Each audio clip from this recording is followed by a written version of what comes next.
சொந்த வீடுங்க. அதாவது சொந்த வீடு அப்படின்றது வந்து ஒரு கனவுன்னு கூட எடுத்துக்கலாம். எப்படின்னா, இப்ப எங்கள பொறுத்தவரைக்கும் இப்ப என்னோட லைஃப்ல வந்து பார்த்தீங்கன்னா, நாங்க இருந்தது வந்து வாடகை வீடு. வாடகை வீடு வந்து பார்த்தீங்கன்னா, ஒரு ரூ. 800 வாடகை. அந்த மாசம் ரூ. 800 வாடகை குடுக்குறது பிரச்சனை கிடையாதுங்க. ஆனா அந்த வீட்ல வந்து ஆணி அடிக்க முடியாது. சொந்தக்காரங்க வந்தா 2, 4 பேருக்கு மேல தங்க முடியாது. சத்தமா பேச முடியாது. சந்தோஷமா சிரிச்சு பேசினாலே வந்து பார்த்தீங்கன்னா, ஹவுஸ் ஓனர் வந்து "என்ன ஒரே சத்தமா இருக்குது. அக்கம் பக்கத்துல வீடு இல்லையா?" அப்படின்லாம் வந்து நம்மள ஒரு கேள்வி கேட்பாங்க. நான்வெஜ் செய்ய முடியாது. "என்ன ஒரே ஒரு மசாலா வாசனையா வந்துட்டு இருக்குன்னாங்க."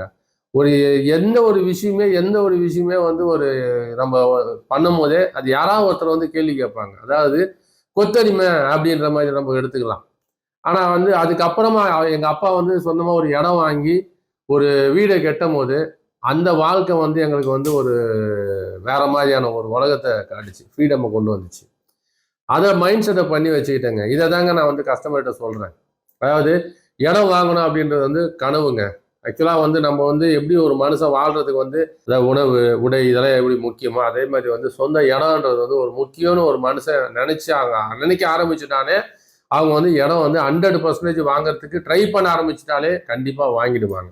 வாங்குறாங்க அப்படின்னும்போது, அவங்களுக்கு அந்த ஒரு பெரிய ஒரு சிக்கல்லேருந்து வெளியே வராங்க. நான் இப்ப சொந்தமா ஆஃபீஸ் வச்சிருக்கேங்க. என்னோட பில்டிங் வந்து சொந்த பில்டிங். நான் வாடகை ஆஃபீஸ்ல இருந்தேன் நானு. வாடகை ஆஃபீஸ்ல இருக்கும்போது, அந்த ஹவுஸ் ஓனர் என்ன பண்ணுவாருன்னா, தண்ணி ஒரு 12 மணிக்கெல்லாம் குழாவ மூடிடுவாரு.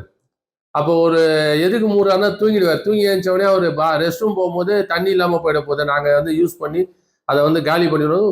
குழாவ மூடி வச்சுருவாரு. முக்கியமான விஷயம் குழாவ மூடி வச்சுருவாரு. அப்ப எனக்கும் அவருக்கும் ஒரு பிரச்சனையாயி, அவரு அந்த ஆஃபீஸ்ல இருந்து வெளிய வந்து 8 மாசத்துல நான் சொந்தமா பில்டிங் கட்டி முதல் பத்திரிக்கை அவர்கிட்ட எடுத்துட்டு போய் குடுத்தேன். அவரு தான் வந்து எனக்கு வந்து ஒரு பெரிய இன்ஸ்பிரேஷன். அவரால தான் நான் வந்து சொந்த ஆஃபீஸ் கட்ட ஆரம்பிச்சேன். அதனால முதல் பத்திரிக்கை எடுத்துட்டு போய் அவரு கையில தான் குடுத்தேங்க. அந்த மாதிரி ஒவ்வொருத்தருக்கும் ஒரு ஒரு இன்சிடென்ட் நடக்கும். அந்த இன்சிடென்ட்ட வந்து அவங்களுக்குள்ள ஒரு கோவப்பட்டு தான் நான் பில்டிங் கட்டினேன். கோவப்பட்டு கூட ஒரு வைராகியத்தோட நம்ம ஒரு இடம் வாங்கியே ஆகணும். நம்ம சொந்த வீடு கட்டியே ஆகணும்னு சொல்லிட்டு, நீங்க சின்ன வயசுலேருந்தே இன்னைக்கெல்லாம் 24 வயசு, 25 வயசு பசங்களாம் இடம் வாங்க ஆரம்பிச்சுட்டாங்க.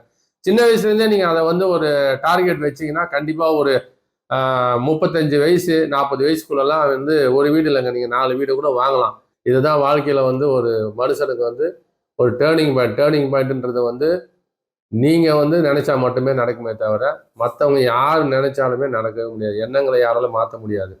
அதனால இடம் வாங்கணும், சொந்தமா வீடு கட்டணும்ன்றத ஒரு கனவோட டெய்லியும் கனவு காணுங்க. கண்டிப்பா நடக்கும். இது போன்ற உண்மையான ரியல் எஸ்டேட் கைடன்ஸுக்கு சக்ஸஸ் ப்ராப்பர்ட்டி என்டர்பிரைசஸை ஃபாலோ பண்ணுங்க.